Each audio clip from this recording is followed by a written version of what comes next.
Good morning, students. Today we are going to discuss about the most important part of speech, that is verb.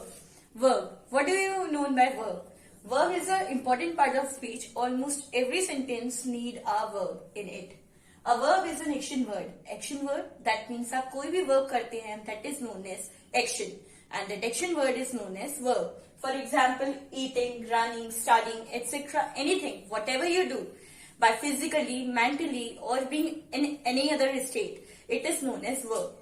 A verb can be stated as physical work. Physical, that means whatever you do with your body, with your actions. That is to climb, to write, to read, to eat, to study, to play. All these things are to be included in physical state.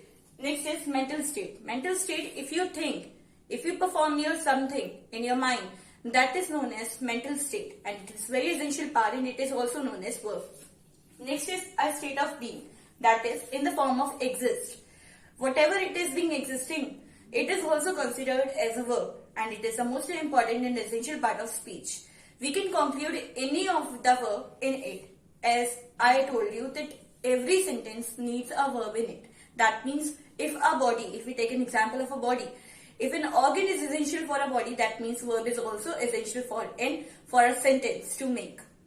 Classify the types of verb. As verb is being classified into two types, transitive and intransitive. Intransitive, we talk about subject and object. That means it is not limited up to subject as intransitive is. If we talk about intransitive, it includes only subject. That means if you ask some question, then you will not get the answer in the form of an object. And if we talk about transitive verb, then it tells us that if we ask any question in the form of subject, then we will get the answer in the form of an object, like what, whom.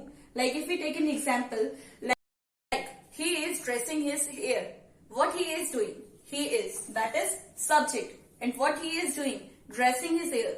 That tells us about the answer, which is in the form of an object. That's why it is concluded in the form of transitive verb. Whereas if we go for intransitive verb, that means if we go for an example, the teacher is teaching. We are not getting the full answer in it. Teaching what?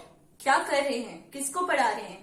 We are not getting the answer. That's why it is limited up to the subject only. So, in short way, we can conclude that verb is being classified into two types, in which transitive depends on subject and object as well, whereas in intransitive it depends only upon the subject. Thank you.